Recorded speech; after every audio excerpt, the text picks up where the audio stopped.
Good morning, everyone. This is Anil from GyanNidhi Innovations. I would like to thank everyone before I start, so that making feasibility to attend our online webinar, Ready to Industry Summit-2, in memory of our beloved ex-president, the world-renowned scientist, the rocket man of India, in fact, late Dr. APJ Abdul Kalam sir. It's been 10 years since his demise. So let's memorize his thoughts and views on the industry and the education side. And I would like to thank especially Nareshji from Kalam Institute of Youth Excellence for coordinating with us and helping us to make this event. I would like to welcome everyone on board for today's meet to Ready for Industry on the topic of skill research group, the topic what we're discussing. We are honored to have distinguished intellectuals with us today, along with esteemed panel members who have been, magnificent contributions on society and the nation in their respective fields. So,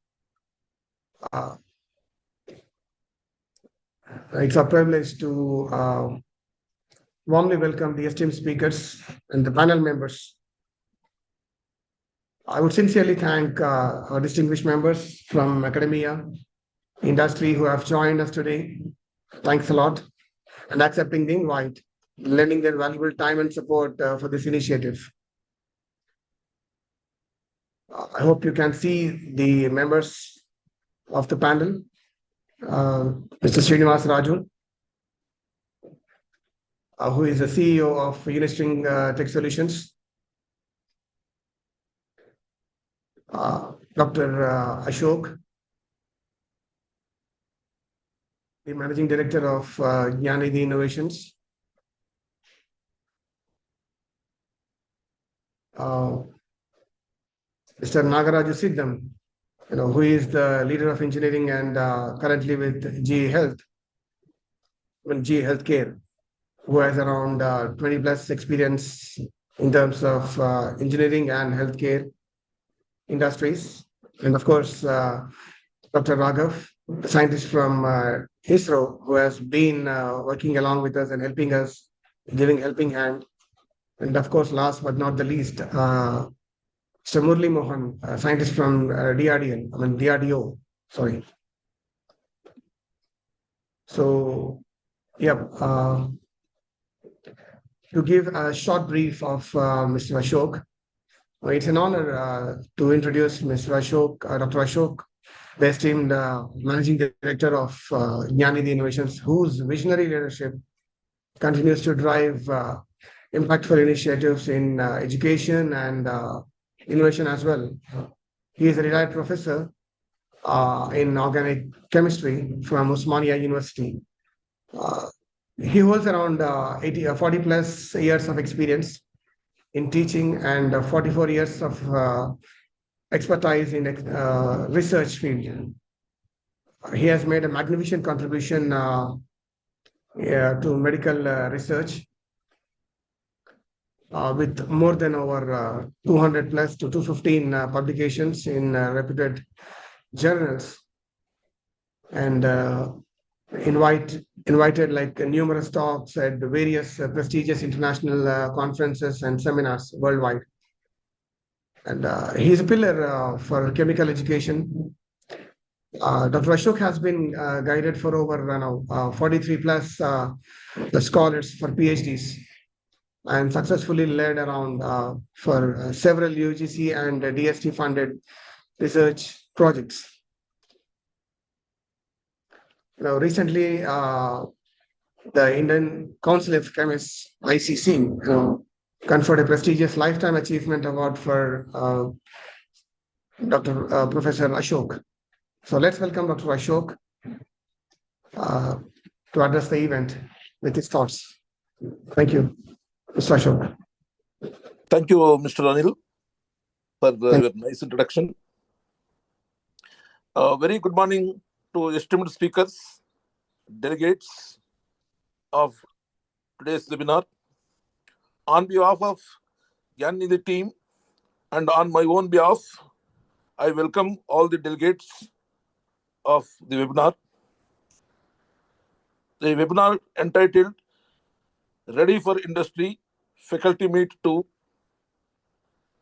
Skill Research Groups. First, I would like to brief about vision and mission of GyanNidhi Innovations. GyanNidhi's goal is development of industry-required skills in youth of this nation, because youth is not having full-fledged skills of industry. Therefore, GyanNidhi came forward to develop the society and also youngsters. The unique approach of GyanNidhi Innovations is usage of generative AI and modern approach. Our courses and research labs are intended to build workforce for boosting research and manufacturing sectors, aligning with Atmanirbhar Bharat. There is a lot of skill gap in youth. I briefly explain about this. There is high employability despite, there is high unemployability despite job vacancies. As per Center for Monitoring Indian Economy 2023, India's employment rate stands around 7.5%, even though sectors like manufacturing, electronics, and IT report over 1 million unfilled positions due to lack of skilled candidates. Another is low employability of graduates. According to the Indian Skills Report 2024, only 46.2% of Indian graduates are considered employable, meaning more than half of the 10 million graduates each year lack the skills required by the industry. Another reason is rapidly evolving technologies. National Association of Software Services Companies, NASCOM, report indicates that over 60% of the workplace needs reskilling in the next 5 years due to technological shifts like AI, LOT, and robotics. Yes, less than 20% of institutions have updated their curricula accordingly. Another reason is mismatch in practical versus theoretical knowledge. Survey shows that over 70% of engineering graduates lack practical training, with most colleges spending less than 10% of the course time on hands-on labs or industry projects. What is skill research? Skill research adoption by GyanNidhi is simple, step-by-step, simple approaching using generative AI technologies. Industry requires knowledge and skills. We train and we assess using AI tools and content creation. What are skill research groups? Industry-wise skill research groups are finalized. For example, electronics, product development, EV industry, energy sector, biomedical, chemical biology, etc. Faculty are encouraged to join further meeting interacting with industry representatives. Training will be given on usage of generative AI tools and skill research approaches. GyanNidhi core team will come up with initial proposals to address each technology area, courses, labs, workshops, etc. Online discussion with the industry experts and skill research will be arranged based on mutual convenience. Selected students and core team members will be given material, and we are going to push them on website. A set of students will be guided to make laboratory materials and experiments. We need faculty. But why faculty is required? Faculty can understand the way how to train students better. They can connect with curriculum and how to bridge the gap. Faculty become direct messengers to students' community, what is expected in industry, how easy to build required skills for a particular job role. These efforts automatically lead to strengthening curriculum and lab exercises and ensure syllabus is on the pace with industry. Then what are the benefits of faculty? There are two types, immediate benefit and long-term benefit.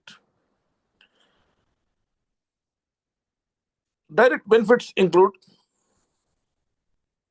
increase employability in your college with suitable guidance to students, networking with industry experts, become part of research group of GyanNidhi, to attend exclusive training, workshops organized by industry experts, industry working style, roles, skills, etc.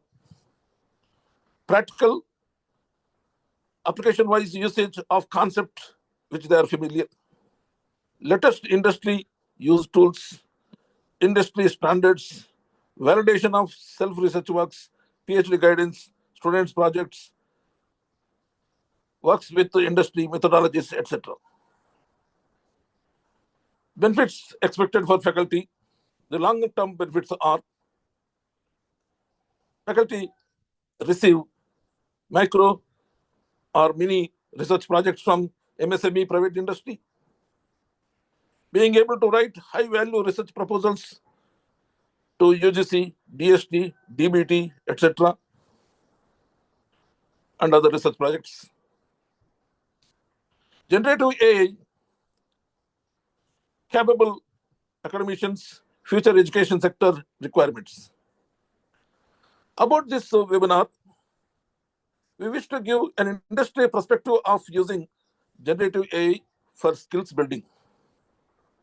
We wish to identify faculty members who keep interest in this skill research and would like to network with them to build ecosystem. Further, we wish to partner with individual, institute over long-term interaction. Thank you very much for giving me this opportunity. This is very brief about the webinar. Thank you very much. Thank you, Dr. Ashok. Thank you,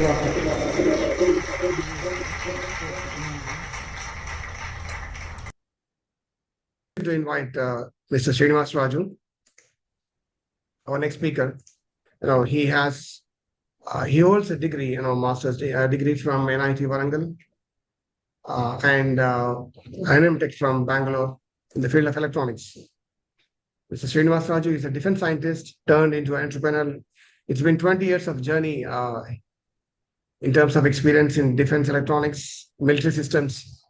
He served with DLRL, the DRDO lab, from the period of 2003 to 2014, contributing significantly to India's electronic warfare programs at DLRL. Since 2014, he has been a CEO, director of Unistring Tech Solutions, guiding the company towards excellence. Under his leadership, Unistring Tech Solutions has emerged as a leading leader, in fact, in EW, radar systems, counter-drone systems, etc. And during operations, the recent, what we had, like the recent Operation Sindoor, several systems developed by Unistring played a significant role in protecting our border. Thanks a lot, sir. Your efforts are appreciated. And the Thank you. Unistring contributions, thank you, sir. Unistring achievements, were recognized even with FTCCI for the year 2025 for Excellence Award in Aerospace and Defense. And they have an Innovation Award in 2024 from Electronics CINA. Srinivasa Raju continues to inspire innovation, technological self-reliance for India, and his excellence in the Indian defense system through his leadership and his vision.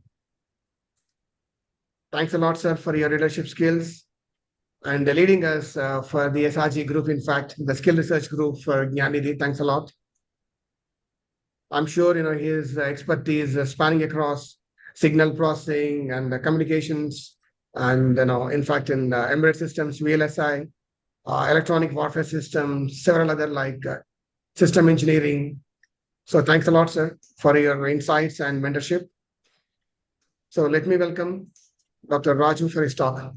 So, sir, please. Is my screen visible and my audio is clear? Yes, sir.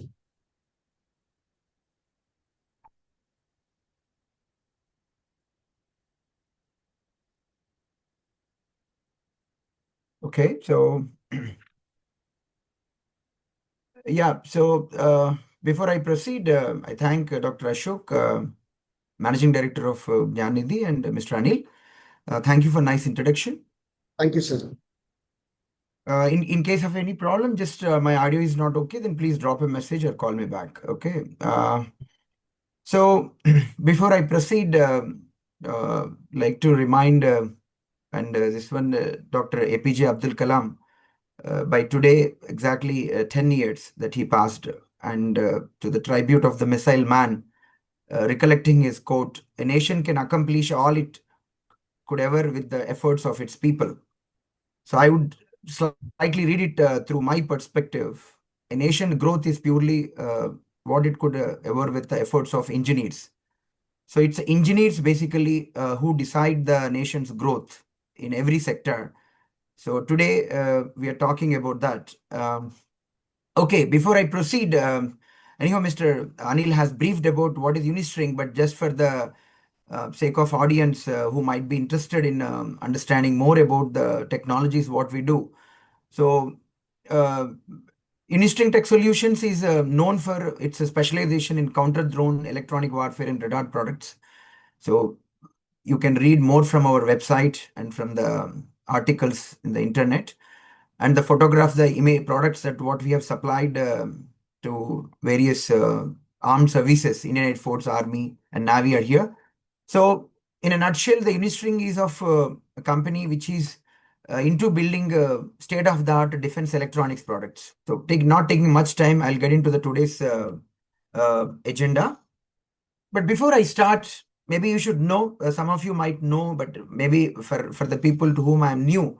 So I want to just set a background, like why a company director and CEO with a DRDO background and a private industry CEO want to talk about the skilling and all. So look at my perspective that today I lead more than 550 employees consisting of different departments. You name any department that an electronics or a defense industry need to have. So all of them are in our company, including production, R&D, mechanical design, thermal, electronics, electrical, antennas, RF, signal processing, all are there. So what I mean, my 11 years of journey with, DRDO, and another, 11 years of journey with company director and CEO with Unistring.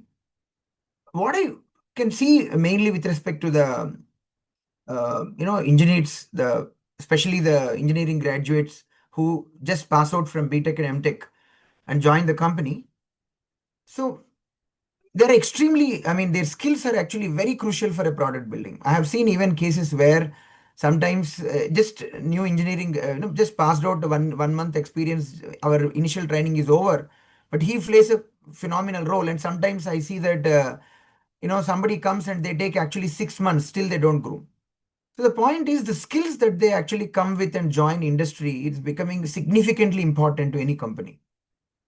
And I'm actually seeing that even though I have 550, but I would say that there are 20 to 25 people in the company who are actually building the company. I mean, they're leading the company. And in my experience, it is very easy to groom engineers with a skill-based training. In fact, that's how we are successful. If you see the Unistring's approach with other, you see the average use of the average age of the Unistring is somewhere around 25 or 26. So majority of the people they started the career in Unistring, and they groomed with the specialized training programs which are coined by me.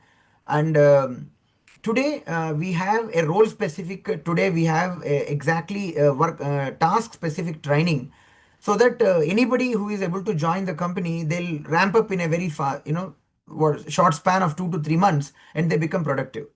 So this made me to think, like, what about all those companies, who run with 50 to 100 employees, people who don't have a leadership with a strong, maybe multidisciplinary knowledge background and all. So I am seeing that today the company's growth is fundamentally limited, not because of that funding limitation, not because of the opportunities. Government is encouraging with a lot of funds. You name any industry segment, the government has a program to encourage MSMEs. India Semiconductor Mission, India AI Mission. What is called, even the latest technologies of quantum computing that the government is encouraging with hundreds or thousands of thousands of crores of funding to MSMEs, universities and all. So companies' growth today is limited purely because of the capable manpower. The capable manpower is missing. So that made me to think that, okay, Unistring, okay, it has a portfolio of grooming the any freshers who are joining the company. But what about, why not this problem can be addressed at the root cause level itself? So I have definitely, I believe, some question answer session at the end of maybe my talk or maybe at the webinar, and also I would love to interact and listen the views of the faculty, and maybe better put myself in their positions and understand. But why I'm working with the faculty? That's a fundamental question. Like, in fact, it was it was brainstormed at a top level at GyanNidhi, at Unistring, at several other forums with Kalam Institute of Youth Excellence. Thanks to Mr. Naresh. Today he could not join, but he was instrumental in organizing this event. So I believe the only way the nation can grow stronger and better with a well-talented and coached youth. So it's, the average age of, in fact, our country, if itself is actually, quite young when you compare with several developed countries and all. That's what everybody sees, that the India has a, what is it called, bright future. If there any reason for it, that is that we have actually a lot of youth. Okay. And as I said in my opening notes, recollecting, Dr. APJ Abdul Kalam, that in my perspective, it is the engineers basically who build the nation. So if you have good metallurgy engineers, your material processing and your casting and all will be fun. If you have a good electronics and communication engineers, you would lead in building the 5G, 6G wireless communications, IoT and all. Now, if you have good aerospace engineers and all, we don't have to buy the technology from France or someone, like, we can actually build the aerospace in-house, if not now, down the line and all. So it is the engineers basically invariably build the nation, whether it is civil engineering or anything indirectly. So engineers are highly influenced by the faculty during 4 years of very crucial age. Let me tell you, the 4 years is extremely high amount of time. Probably the amount of time, the 4 years, maybe, a lot of times, it is comparable to basically, a kid or infant that spends time with the mother. And I see the equal level of, what is that called, influencing is possible. Like how a mother can influence an infant or a kid at a very, young age. When a person is just coming out of a college, 10+2 or 10+3, and joining, entered into the what is called teenage with a lot of energy, agility and all, and facing daily several engineering faculty, that's a time where he is attaining the personality, he is getting confidence, he is building social values and everything. And I strongly feel it is the engineering faculty has got a phenomenal role to play in terms of basically, grooming these people. So imagine if faculty can teach concepts linked with application and industry, both theory and lab. Imagine that when you are teaching an FFT, you are able to spell out maybe 10 examples of how the FFT has been used. And I thank and I recollect our professors Dr. Anjaneyulu, Dr. Kishore sir from NIT Varangal. People who taught us the concepts that time. Probably if they would have not taught in the manner that they taught that time, about the concepts and all, probably I would have not got job in DRDO. I would have not built this company and all. So the people who actually teach the concepts, every engineering subject when you're teaching, there is an underlying concepts is there. If you are teaching, let us say, a semiconductor equation, if you are able to tell in a semiconductor fab how they tweak an equation, like considering the non-uniformity thickness of SiO2, how it gets influenced in a fab, and why you are learning a simulation model, a SPICE simulation model, the NMOS thickness, why it is your model parameter. If you are able to teach that way, I'm sure the engineering students will become mad about the subjects, and you will be creating the greatest scientists and engineers that what India is yet to witness, post our independence. So how about if engineers can do, faculty can do small research works from industry? Now that's what Dr. Ashok has already triggered, and with the permission of Dr. Ashok, I took a couple of slides from his presentation. He requested me to put the industry perspective of those things. I'll be talking about them. But see, most of the times we think research, when it comes to people who do in NITs, people do in IITs, NIT, IIT, big professors who mastered from Stanford, and all, they definitely do research, no doubt. They might be doing research for Boeing or maybe DRDO or maybe for Honeywell or something like that. But what about that research with MSME needs? What about the research where a company itself can fund not more than 1,50,000 or 2 lakhs? It is a budding industry. Let's say they have a small research problem to take it up. Why not the engineering faculty become capable enough, equipped enough to take up small research works? I'm going to throw more light on this subsequently, but Mr. Anil has cautioned me about the time. I'm just looking at my time. Yeah. So I'll probably when I get my second slot of presentation today, I'll be speaking more about that. But what I'm saying, it's quite possible. Maybe let me throw an example to you so that you guys can appreciate.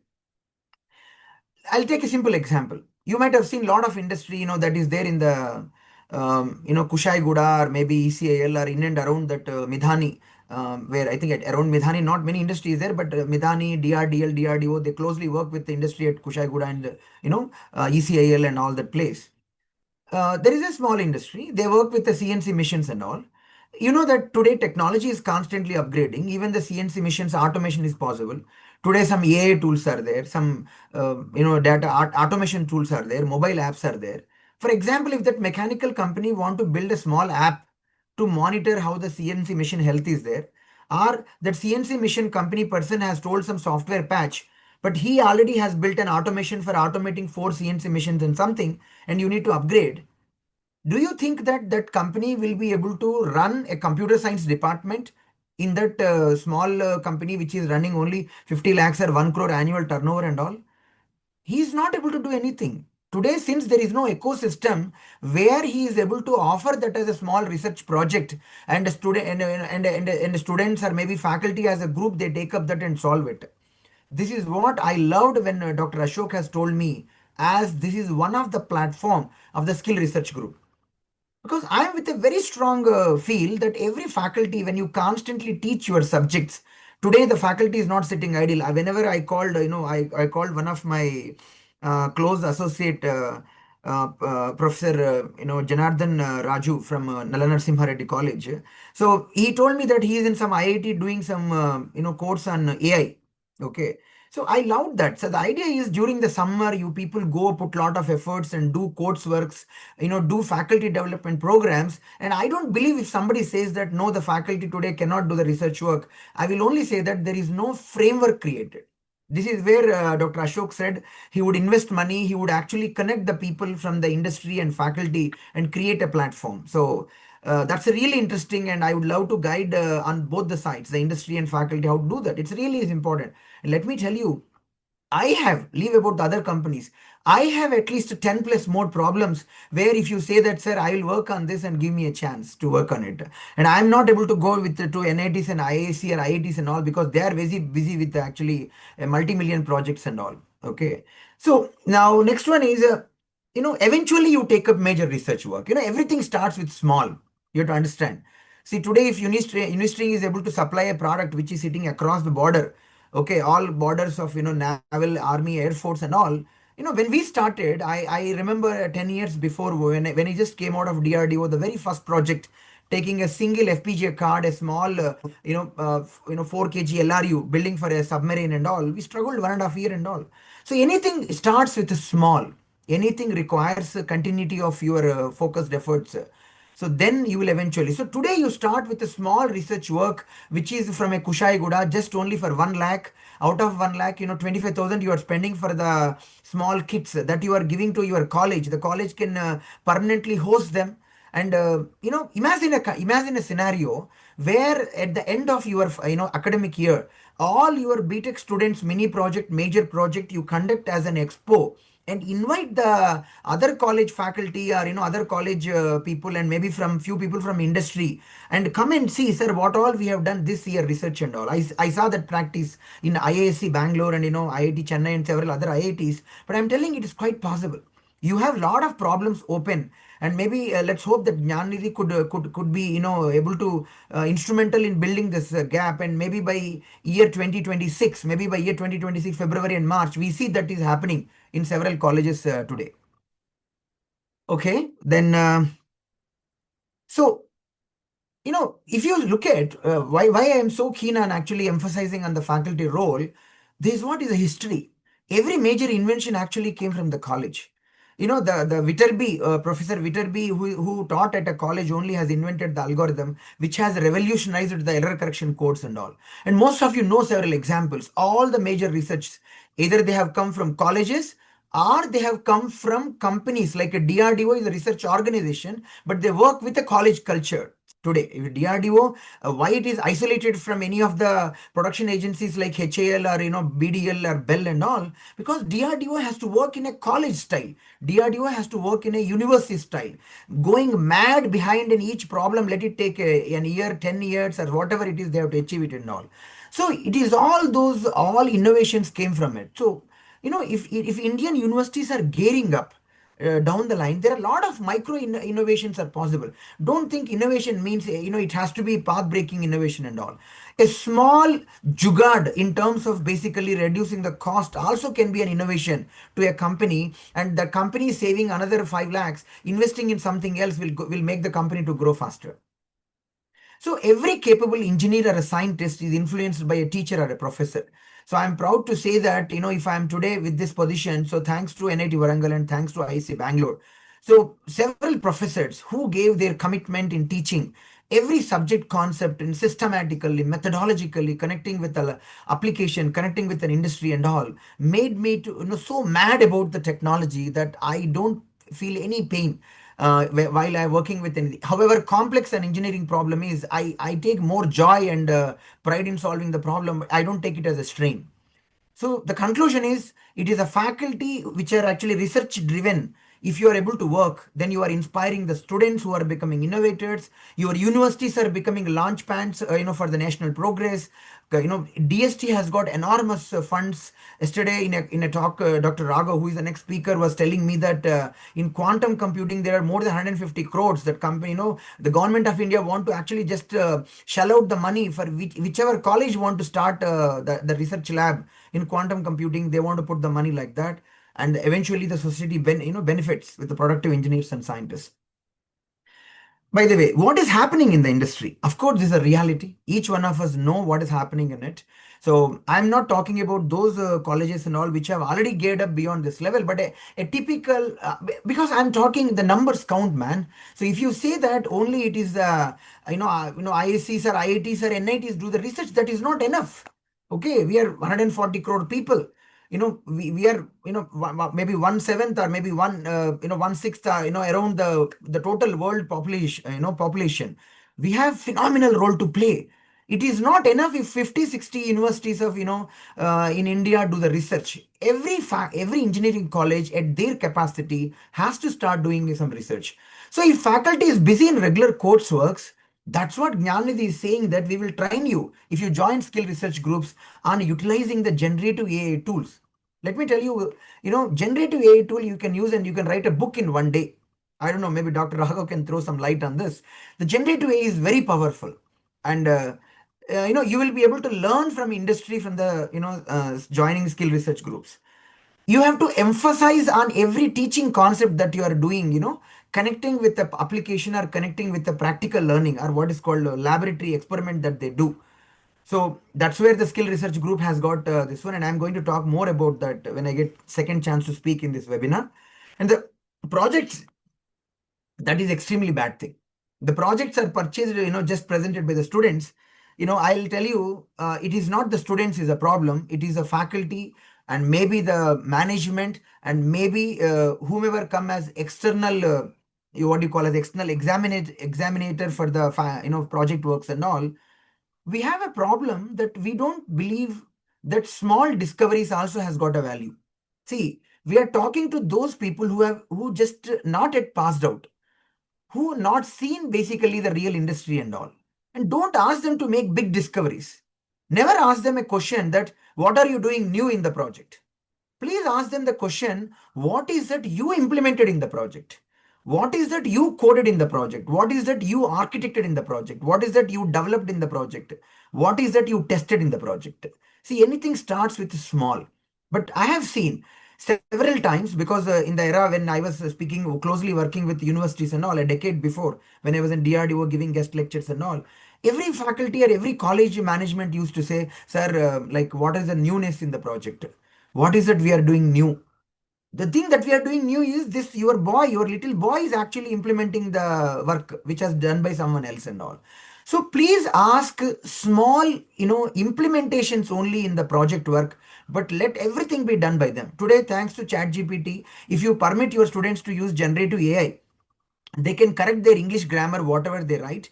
I'm telling, if let us say they are going to an outside company for project work, it should turn only as a training, but they should not directly use the code. They should not directly use the hardware that they build, and it is possible if you handhold them. Okay. So what are the benefits expected? I'm sorry, I'm running out by a minute. I'll quickly wind up. So benefits expected for faculty. What are the immediate benefits? This is what Dr. Ashok asked me to repeat. So first thing is, in your college, in your circle, you will become elevated, because once you start working with skill research groups, if you join 10 meetings talking to the industry experts and all, the amount of practical knowledge and insight on the industry becomes so high that you will become a prominent person in your college if you have to write a proposal to DST, if you have to talk about the project works, etc., and all. That's the first benefit. You get benefit with the networking with the faculty. I hope this webinar itself is a starting point for it. And a focused skill research group. Now this is a one way. All our sessions are being delivered. At the end only you're asked 2 questions. But our future skill research groups are nothing but a standard open group discussions kind of thing. So industry person says, this is what is the skill lacking. Then what do you say? Student will say, sir, this is what is the problem usually we face. Faculty person says, no, you already learned in your BTech second year this concept, BTech third year this concept. Then again, industry person will say that concept is fine, but have you taught them that that concept with a varying this equation? For example, somebody studies FFT and equation, but they have to understand a project to project. For a biomedical application, the sampling rate is 100 kilo sample per second for ECG monitoring. For a defense application, the sampling rate is 1 giga sample per second. So have you studied the same FFT equation, understanding which variables get changed? The industry person will say. Then the faculty will say, no, sir, that element is missing. Okay, let's create now 2 slides explaining this and 4 assignment questions and 1 laboratory exercise in the research lab. Now you imagine that beautiful conversation if you are doing every week, 1 conversation for a week after a semester, you are a very powerful man in your college. You know pretty damn concept that you are teaching, where all it's being used in the industry. Now, organizing, working style, industry working styles, roles and skills, you would know 100%. If a person is joining in an IoT industry, okay, good, you join. Okay, day 1, you are becoming a coder. There is one Indian government standard about the wireless, this one. You should know, because in IoT has a wireless, you are testing it for the wireless standard. The standard says that something called a spectral mask. Spectral mask means, okay, the signal of intention is here, but wherever outside your spectrum, you cannot basically do anything like that. So this is all, you are 100% seeing what he does day to day. Now, it's a beautiful thing. Now, latest industry use tools, industry standards, all these you learn. And for your work, if you're maybe doing PhD or you're guiding PhD, you name any advantage that is aligned to growing your career you have in skill research group. Now, what are the long-term benefits that you are going to get? So the moment you join the skill research group and complete one course content, one laboratory content preparation, what GyanNidhi is saying that they'll connect you with the industry research problems. They'll make you one-to-one arrangement with the industry problems and all, and they will encourage you to write, what UGC, what DST project problems you should do. And moreover, you are building a lifelong skill of a generative AI. Let me show you something interesting. Most of you must have seen all this one and all. Look at this. This is one of the recent article, and Mr. Murali, who is the next speaker, I think he shared this article. Are college professors still relevant in the age of AI? So people are talking that in future, what about the AI robots who teach, and whether colleges professors do you really need? It means you have to become, future resilient, career. If you want to build, you should know how to use generative AI. Now, this is another bad trend in the India that, if people say that cloud computing, everybody will go cloud computing. People will say Python is a culture, everybody want to learn the Python and all. Please understand, we don't have mechanical engineers. We don't have good civil engineers. We need basically good electronics engineers, electrical engineers. EV sector is coming. Now, Tesla has come inside. It is going to give tough competition to Mahindra EV and Tata EV and all. If the Indian engineering community cannot back up the Mahindra and Tata and other giants in this one, and if Tesla is able to prove they have superior products, I would say it is a failure of basically the Indian engineers of that segment. And it is not just computer science, and computer science is fading mostly because of the generative AI and all. You should encourage. So these all news are across everywhere. Okay. And I will end my talk. Just listen this. Anil, you have to tell me whether the voice is audible or not. This is a talk by Professor Bharat and Anand, Stanford faculty. Just listen the conversation. At Harvard, who tested this. Mr. Anil, is the voice coming from the YouTube video? Yes, sir. Yeah. For a course called Physical Sciences 2. This is one of the most popular courses. Yes, sir. And by the way, the instructors are very good in that course. They've been refining active learning teaching methods for many years. What they did as an experiment was say, for half the students every week, we'll give them access to the human tutors. For the other half, give them access to an AI bot. And by the way, the nice thing about the experiment is they flipped that every single week. So some people always had access to the humans, some people had access to the AI for that week, but then they'd flip the next week. Every single week, they tested your mastery of the content during that week. And what was interesting was the scores of the students using the AI bots were higher than with the human tutors. And these are tutors who've been refining their craft year in and year out. What was even more surprising is engagement was higher. By the way, this is a first experiment. The only point is we better take this seriously. Next. So just to save the time, I'm just rushing through. So yeah. So what I'm trying to emphasize, when Dr. Ashok and Mr. Anil and all, they came to me and told that, sir, we want to use generative AI. And when Dr. Raghav said that generative AI can create beautifully the assignments, laboratory exercises, when you tell this is what is the industry requirement and this is what they learned in the college, and the generative AI can tell what is the gap between them and generate automatically the video, which actually what Mr. Anil has demonstrated to me, that what GyanNidhi can do. I could connect with what I heard from Professor Anand. So if the generative AI is so powerful, and if Indian faculty need to become future ready professors, probably we need to adapt it. And I'm with the skill research groups. I'm sorry I took few more minutes than allocated slot. And thank you, Mr. Anil, and thank you, Dr. Ashok, for letting me to speak in this one. Hope the audience could have, and I hope I get a chance to take the questions from the faculty during the interaction session. I've done. Thank you.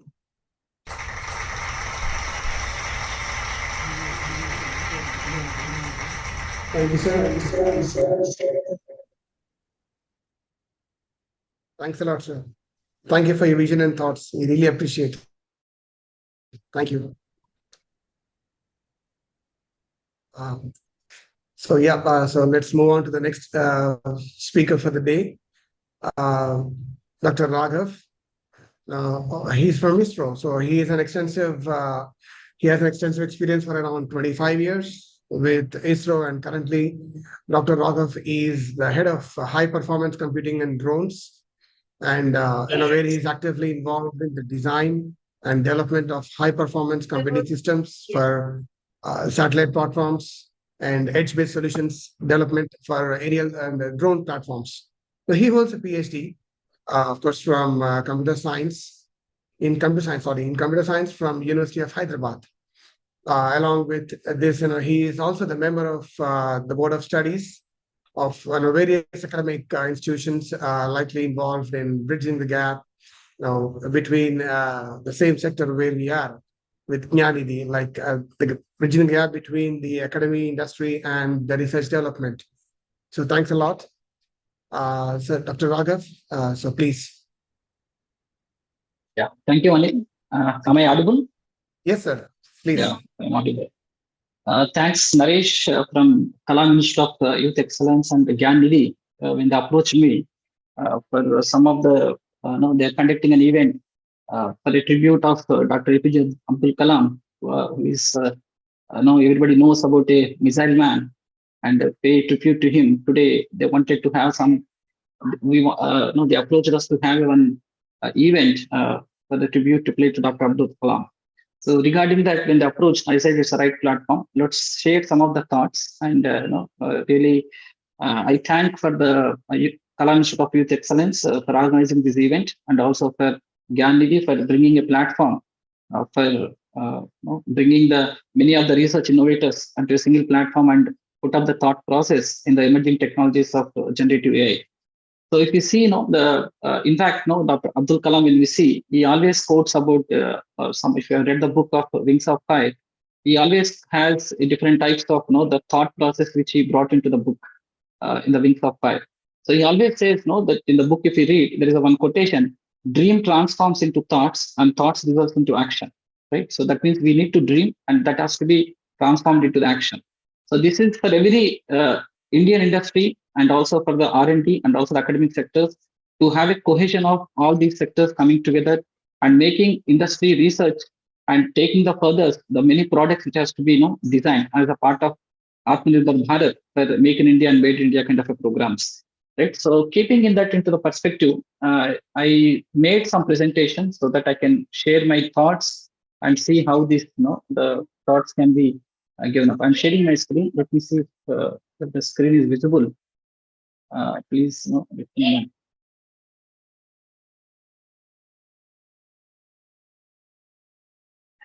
I hope my screen is visible to everyone. Yes, sir. It's visible for us. Right. Okay. So let me just put up. Yeah. So this is what I'm going to talk about. Like, when the GyanNidhi and Kalam Institute of Excellence, when they approached us, like, can we do something on? Can we have not something especially? Can we have the generative AI mechanisms of using them for the role in skill development and upskilling mechanisms, right? So as everybody knows, right now the industry, if you see, they need a lot of skill development people.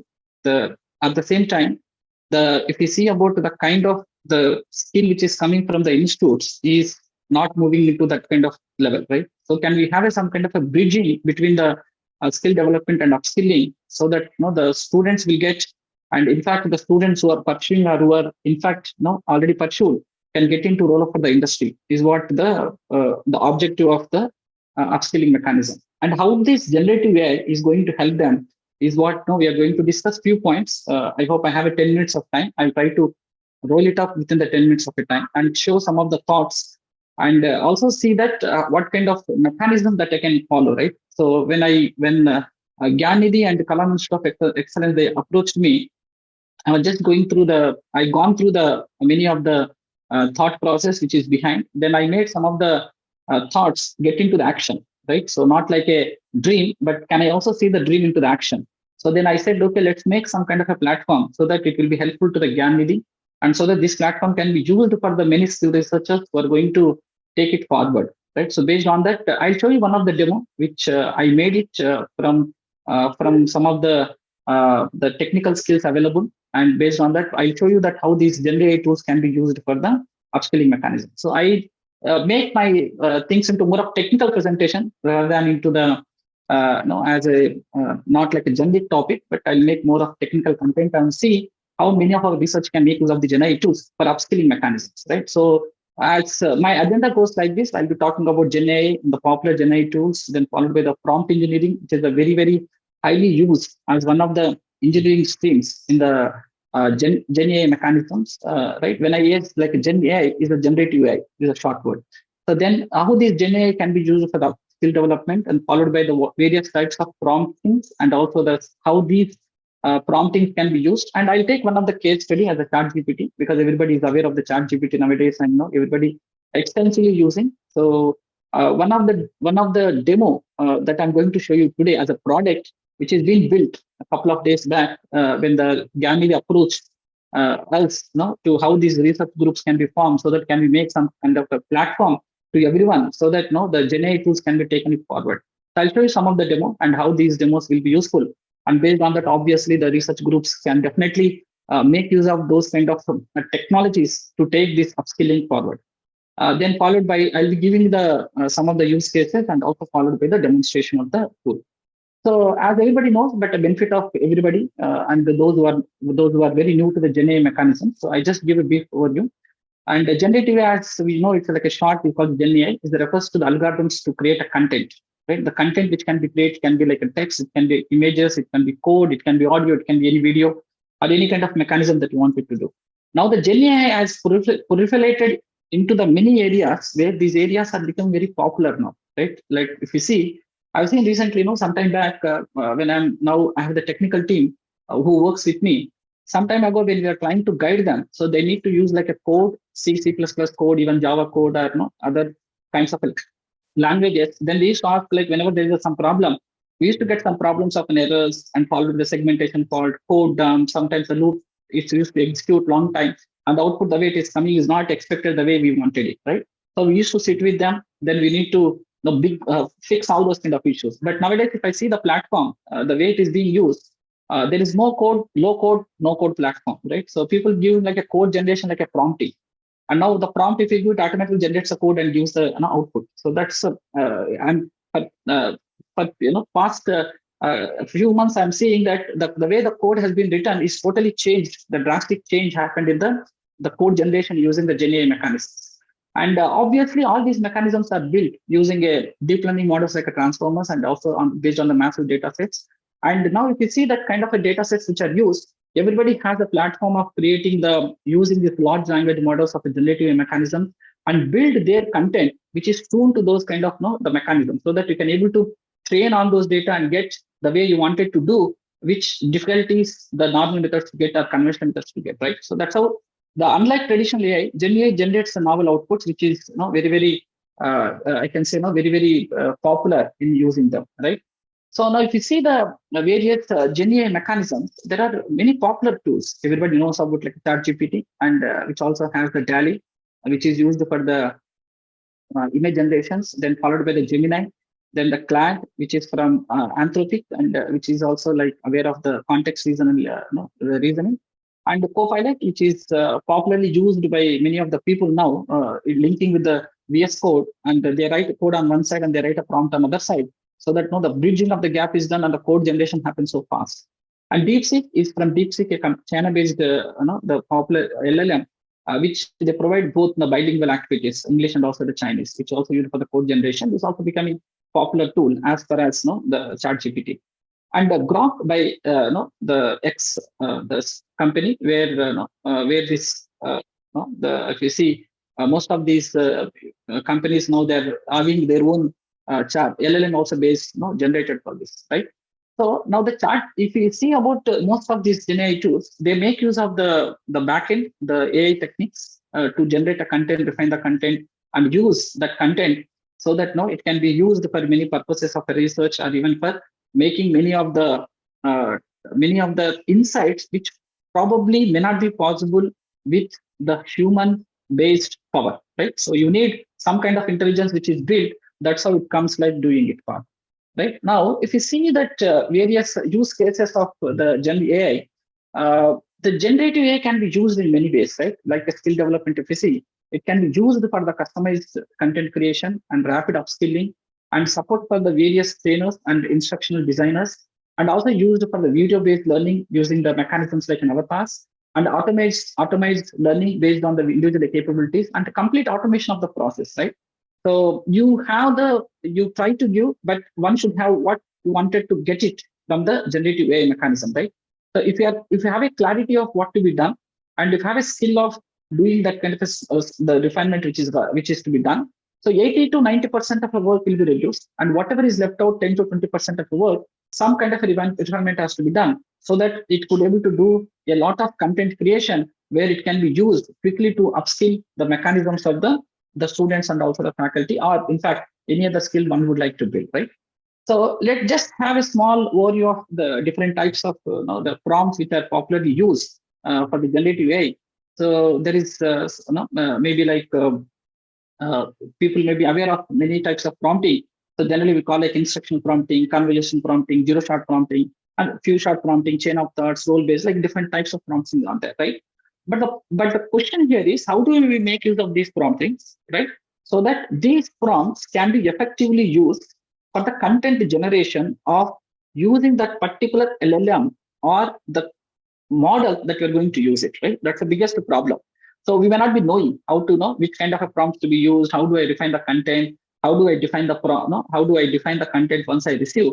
So those kind of questions still will be there in our mind, right? If we see that, in fact, like we'll get it like a natural language processing, then followed by the fine tuning is required. We also should know the context of where we wanted to do, and prompt followed by the kind of the refinement that you want to do. So this is the biggest problem where one has to do that, right? So now this, if I see this, the GPT models where they're all becoming like a natural language processing users and using this prompt engineering, and can I able to generate some of the content like a human-like conversations, right? So this is the one of the things which everybody has to understand and move this use of the generative AI mechanism to generate a human-like conversations, and these human-like conversations can be improved and they can be still further can be fine-tuned so that a good upskilling mechanisms can be developed, right? That's what we are trying to understand. So in order to do that, I in fact made small the demonstration of Gen AI for upskilling mechanisms, right? So as I told you, like when Kalam Institute of Youth Excellence and also GyanNidhi, when they approached, saying that we have some kind of we have the mechanisms of the use of the Gen AI mechanisms. So can we make some kind of the understanding and see, being a Gen AI expert and having expertise of the the AI mechanisms. So I thought, let's make some kind of a platform so that this platform will definitely help the research groups who are trying to proliferate in many of the mechanisms which even my previous speaker, Dr. Srinivasa Raju, explained about how this for the defense industry can be used. So being coming from the space industry and having understanding of the various sectors of the industry, so I thought, can we have some kind of a platform which is designed where we can able to use this Gen AI for upskilling mechanism. So I'm going to demonstrate one of the platform. So please have a look at it and see that how this platform can be used, right? So this I'm just opening I'm opening for my site which I already have. Okay, fine.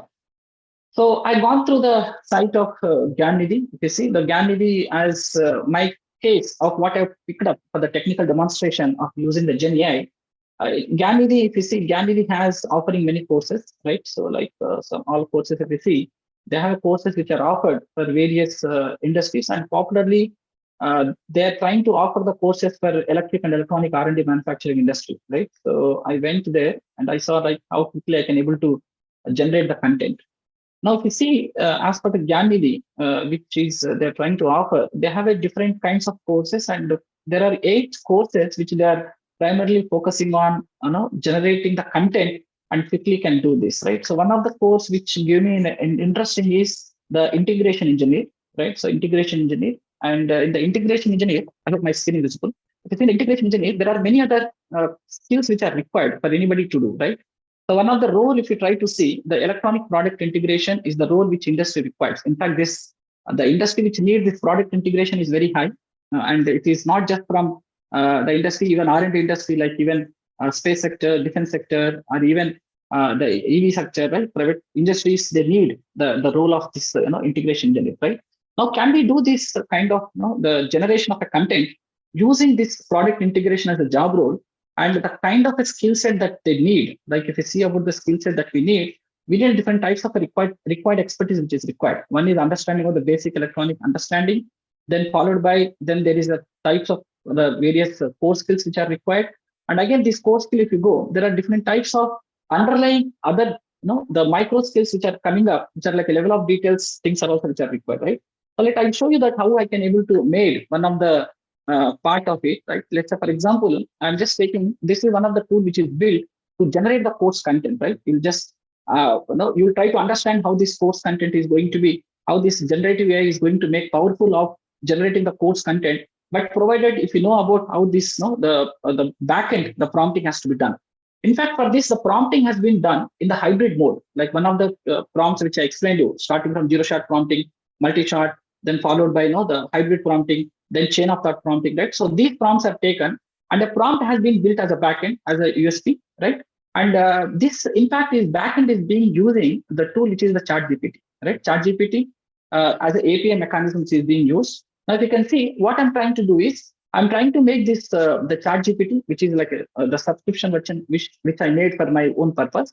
Then I made this as an API key. Then followed by, I'm trying to pick up one of the role, which I told you, that electronic product integration. So in fact, we can have any kind of a job role which is coming out, right? So once we have this electronic product integration job role, which has been published here, now we can able to select here the just a minute. It is refreshing. So just a minute. Now we can have this the required expertise which is coming out, right? So we can have this expertise which is coming out. So now what I'm doing is, I'm going for the required expertise which is coming out. So the expertise which comes here is, if I see the required expertise which is required for doing it, is basic electronics and understanding, right? So this is the required expertise for doing it. So I'll just, now I'm going for entering the kind of expertise which is required. Then after that, I need to apply this. Then what kind of a skill which is required? If you see that kind of a skill which is required for this, the core skill which I'm trying to do here is, the core skill which I need for the content which I'm trying to generate is for the voltage, current, analog, and digital signal flow, right? So this is the core skill which I'm trying to give as part of my part, right? So once we do this core skill, I'm trying to apply it again, right? So I'm giving now enter, so which is applied. Now after this, I'm trying to give about the kind of a skills which I feel like a level of details which is required, right? So when I see this level of details which is required, I know there is a, let me just check the core skill. Give me a few minutes.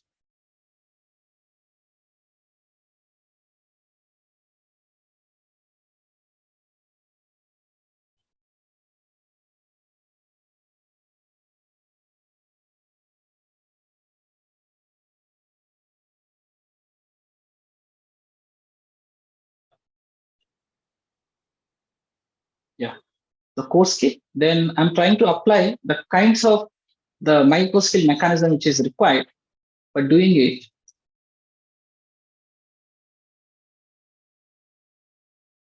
Right? So this applied. Now after this, what I'm trying to see now is, I wanted to generate the content for the same application which I'm trying to do, right?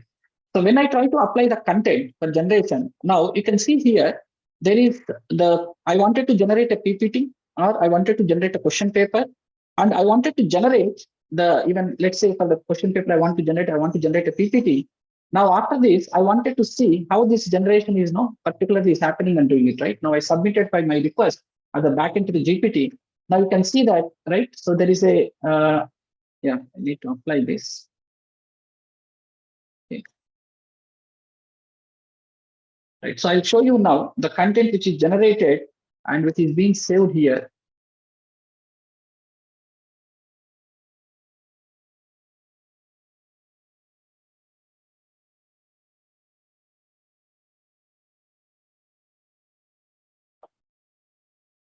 Right? Now let me generate the content. So now I submitted for generating a content.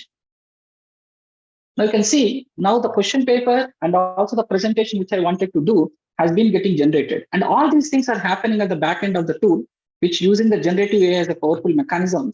And once you have a content which is being generated, and even if you see that one of the beauty of this is the presentation that I wanted to do, and in fact, the content that I wanted to generate, even to give it to the question paper, is being coming up with the generative AI mechanisms, right? And right now, we are not using any of the tool which is built. In fact, I'm using a ChatGPT. But what I'm trying to say is these powerful GenAI mechanisms one could able to build and make it as as a tools which can be used for the various Indian industry sector.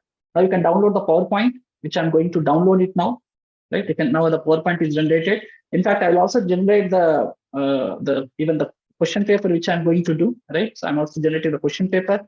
Now I'll show you the PPT which has been made for generating it and doing it, right? So let's say that I'm opening the content which has been generated. In fact, this will be useful for many of us, those who wanted to sometimes use for quickly for content generation and do it. In fact, I kept it.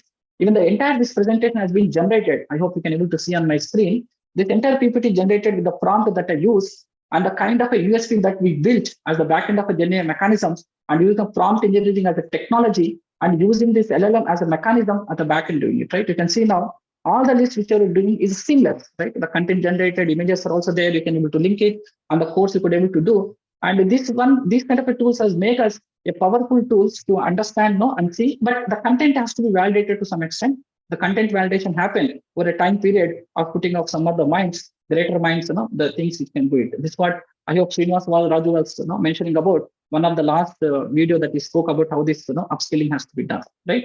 So you can also have those kind of mechanisms which are built, and taking the things further for doing it, right? So this is what I wanted to show.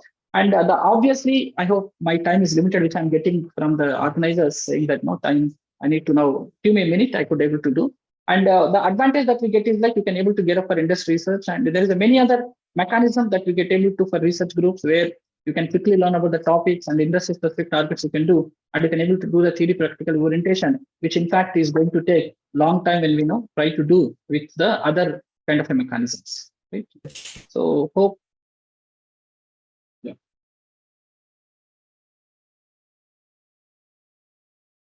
Okay, fine. So let me just do.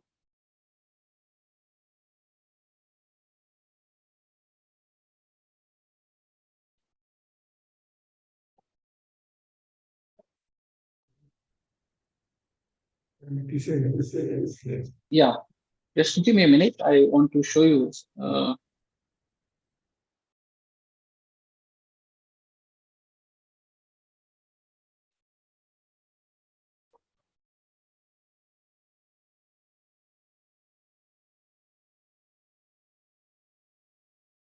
Okay.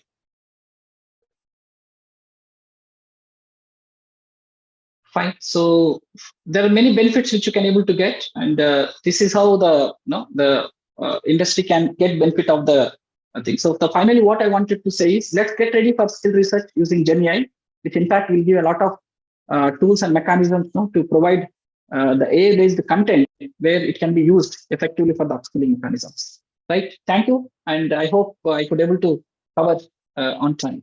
Thank you. Thanks a lot for Anil for organizing this event, and also for the Kalam Institute of Youth Excellence and for other speakers who joined with me for this event, and for the audience who, in fact, had a good listen speak about the part of it.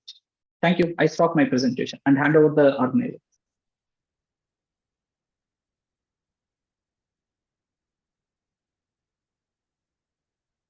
Hello.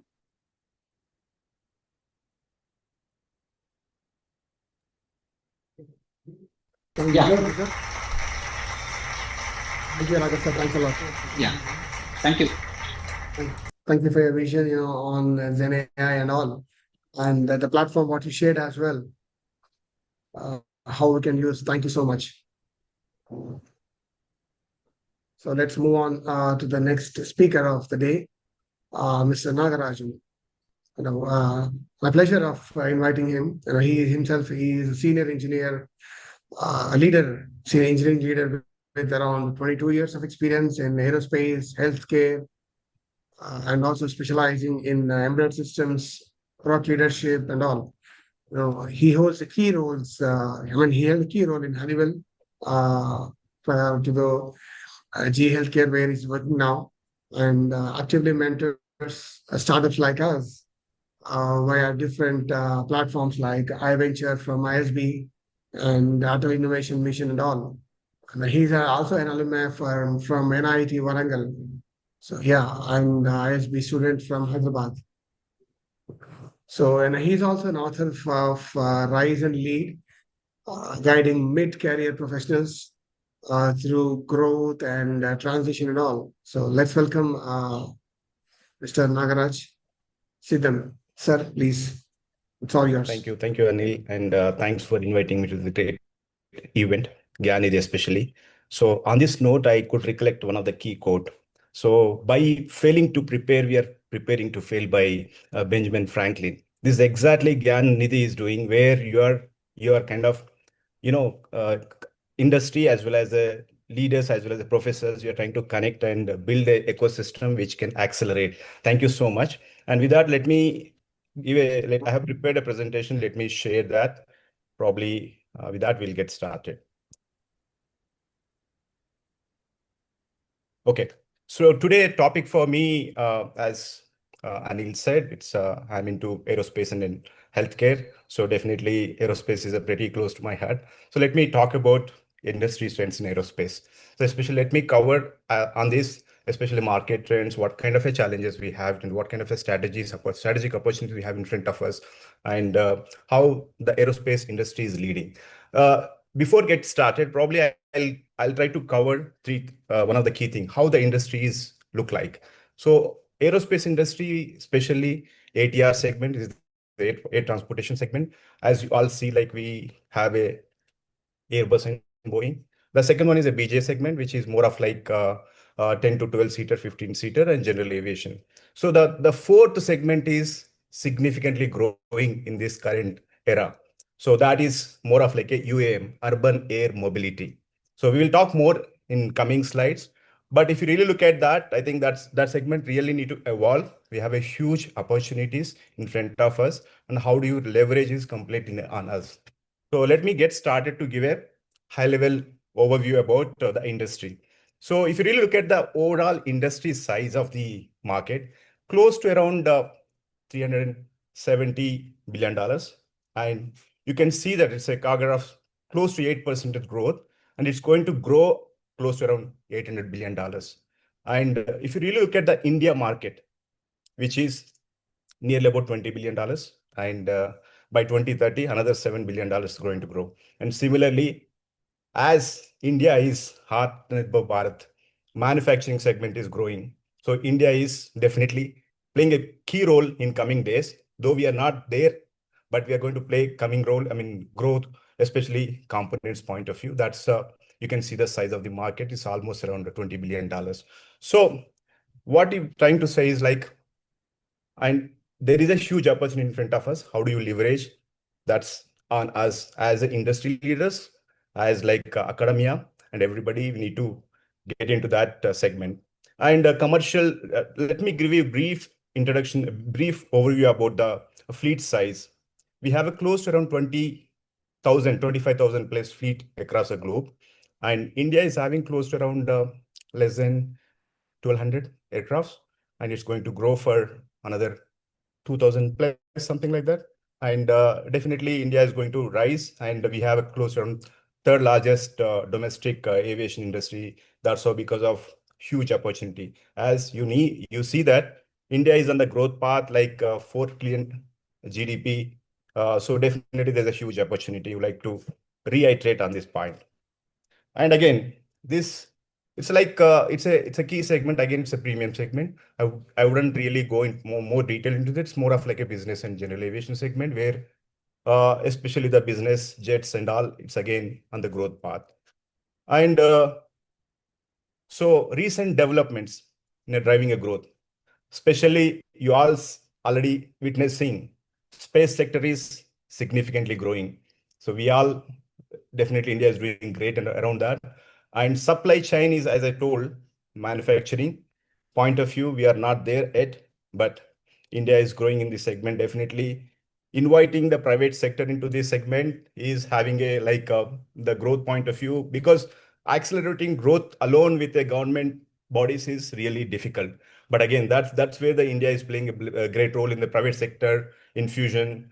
It would definitely help the industry to grow significantly. And also, like you can see that Tata Advanced Systems, so they have a giant venture coming up. So that would definitely benefit, but there's a huge potential around that. And moving on, the challenges which we have currently, especially in the aerospace industry. If you really look at, there are so many orders made so far, but delivery is not being done because of various reasons. I don't want to touch upon those reasons. I think we're already lagging, especially in the aerospace industry. Beyond that, supply chain issues. And you see that the recent past supply chain issues due to various, it could be a taxation, it could be something else, and also like a China. So China is one of the key suppliers, especially across the globe. But again, India is developing in that segment as one of the key suppliers, especially the manufacturing side. So as even Dr. Ashok sir said, even Srinivasa Raju also said, where the skill, not only one area, engineering meets not a software, metallurgy, material science, all those segments, all those like knowledge definitely help us to grow in the supply chain segment. And similarly, work shortage. So even Dr. Ashok talked about lack of skilled laborers, lack of practical training. These are one of the key challenge we have, especially to grow this industry. Especially if you look at India, we have a lot of imports, and that's where even the aircraft point of view, do we have any commercial aircraft on our own? No. Tejas and something, we tried it, but we're not there yet. So there is significant opportunity in front of us. Similarly, cyber security concern, other things also there. So where we need to progress. And let me talk about the future of flight. So Dr. Ashok as well as Srinivasa Raju also spoke about EV vehicles. Is it limited to the automobile industry? No. So this is where the aerospace industry is really trying for. And it could be like UAVs, urban air mobility point of view. Many companies like a Lilium, they tried the test flight. Even I myself worked on the UAM segment sometime, and especially flight control area. And similarly, a lot of other industries, especially Archer, Lilium, and similarly Volocopter, many things are test flights are already being done. This is a one industry going to grow significantly in next 4 to 5 years. The key here is, as the test flights are being done, so now they build the airports. So when it comes to urban air mobility segment, it's not airports. Generally, like what we need to have, because these are the shortest flights which can go from one city to other city. So how the infrastructure to be developed? It's not an airport, it's a vertiports, because these kind of a small aircraft, which are like a 4-seater, 2-seater or 4-seater, need to land on the any area which is a small in size. So vertiports need to be developed, and which like a joint, I mean, especially like you take a cities like New Jersey to New York. So those are the areas that transition happen between, like like a taxis, air taxis would be prominent in coming days, and like a personal aircrafts also. So these are one segment I would like to touch upon, where there's a significant opportunity in front of us, and how do we leverage it, especially on us. But again, I would like to bring one more point here. Any industry is like, when you have an idea to production and infusion, and as well as the entry into service would be little easy. But when it comes to aerospace industry, it takes a huge amount of time. So, but again, how do we shorten those? Those are the problem statements we have in front of us. It could be like a process, it could be AI, it could be like a reducing, I mean, not reducing, but it again, how do we do it testing very quickly? These are the problems we have it. As an engineers, we can solve those areas. So that's one key point I would like to bring it up here. And apart from that, electric aviation, the alternate fuel, we talked about electric aircraft, but beyond that, like a hydrogen fuel, any hybrid models, any other thing, which even a nuclear. So those are the areas there's a lot of research need to be done, because especially this is a safety critical industry wherein lot of especially in terms of like approvals point of view, regulatory approvals, FAA approvals point of view, a lot of paperwork need to be done. So again, it's a huge opportunity. Again, one thing I would like to bring it here is anything happening in other industry, like suppose the automobile industry or maybe like naval industry, those technology can be infused into the aerospace as well. That's an opportunity, because you directly don't, because EVs are there already working, but in aerospace it's not there, right? So that's where like we have a lag of 4 to 5 years. So I would like to bring and touch upon this point as well. Beyond that, like, there are, again, everything is engineering, model based design, additive manufacturing, and software design, especially AI, and as well as the digital twins. These are the technologies which we need to really infuse day to day and ensure accelerate the production rates, accelerate the entire development cycle. So that's where the industries are working on. Even I'm part of that. Suppose currently I'm in healthcare industry, wherein I can quote a simple example. Suppose you take a scan, X-ray, image scan. Once the image is scanned, I mean, once the X-ray is taken, so you need to reconstruct. One is X-ray generation, as human body is there. X-ray generation signal would be, gone through the human body, and ultimately the other side detector would be there. Then after detection, take the signals and it would reconstruct the image. So as a AI, generative AI, what we are trying to do is, because again, one more thing is like we need to infuse a while to the human body to take that X-ray generation, especially the molecular imaging point of view. So what recent past the industries are doing is like the reconstruction of image combined with the AI, so that you can infuse a less while to the human body. So those are the technologies like all industries are working on. I'm just quoting one example. Suppose if you look at the aerospace industry, wherein predictive maintenance need to be done. So if you know that there is a problem in that particular part where it need to be maintained, it need to be replaced, which if you know early, then the downtime of the aircraft would be much lesser, so that you can utilize it effectively. Those are the technologies, especially digital transformation, digital twin technology, we need to adapt into the day to day, and ultimately that can accelerate, and then that can reduce the quality aspects as well. So I would like to touch upon those. And similarly, like here the OTA we talked about. What do you mean by OTA? Which is on the on the flight air, the software can be downloaded. Currently we are not doing it. So we are really afraid to make any changes in the software, especially not I'm talking about a critical software, but even other things also. So on the go, you can change the software, and so those are autonomous technology which we need to build into the this industry. I would like to touch upon that.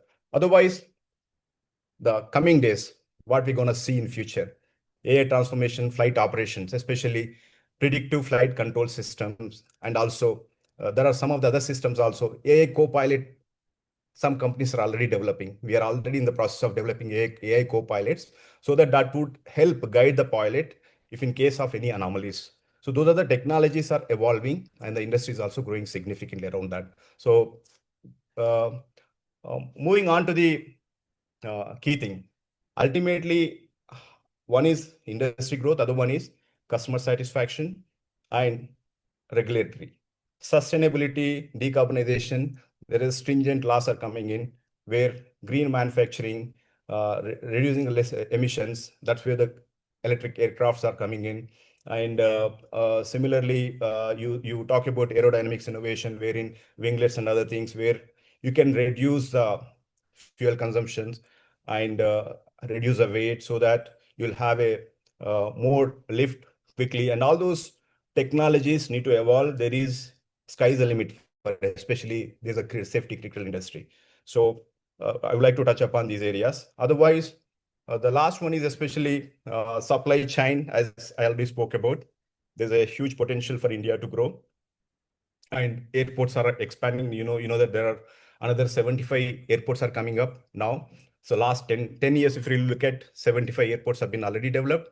There are more coming on our way because there is a lot of need in this industry. And exports, especially defense exports, are growing in the recent past. Even Srini talked about, and their companies are already doing it in many places. And other than that, like I can touch upon some of the systems.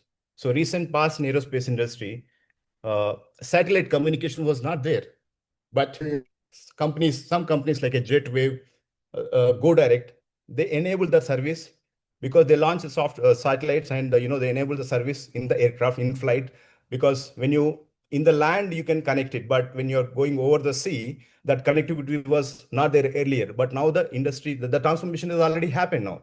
So similarly, there are a lot of ideas, use cases we have in our plate, but again, how do we leverage? How do we kind of bring those and adapt, innovate is completely on engineer's hand, as well as the company is also ready to help around that. And even, these are the things I would like to take up. But again, with that, let me close my session with one quote, which is by Swami Vivekananda.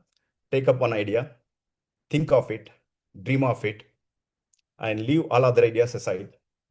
Let your brain, muscles, body, every part of your body is full of that idea. That's the way to success. With that, thank you so much, Anil and others. So leave it to next panel. Thank you. Thank you, sir. Thank you for your vision and your thoughts on aviation and the speech as well. It was quite fascinating. Thank you so much. Thank you.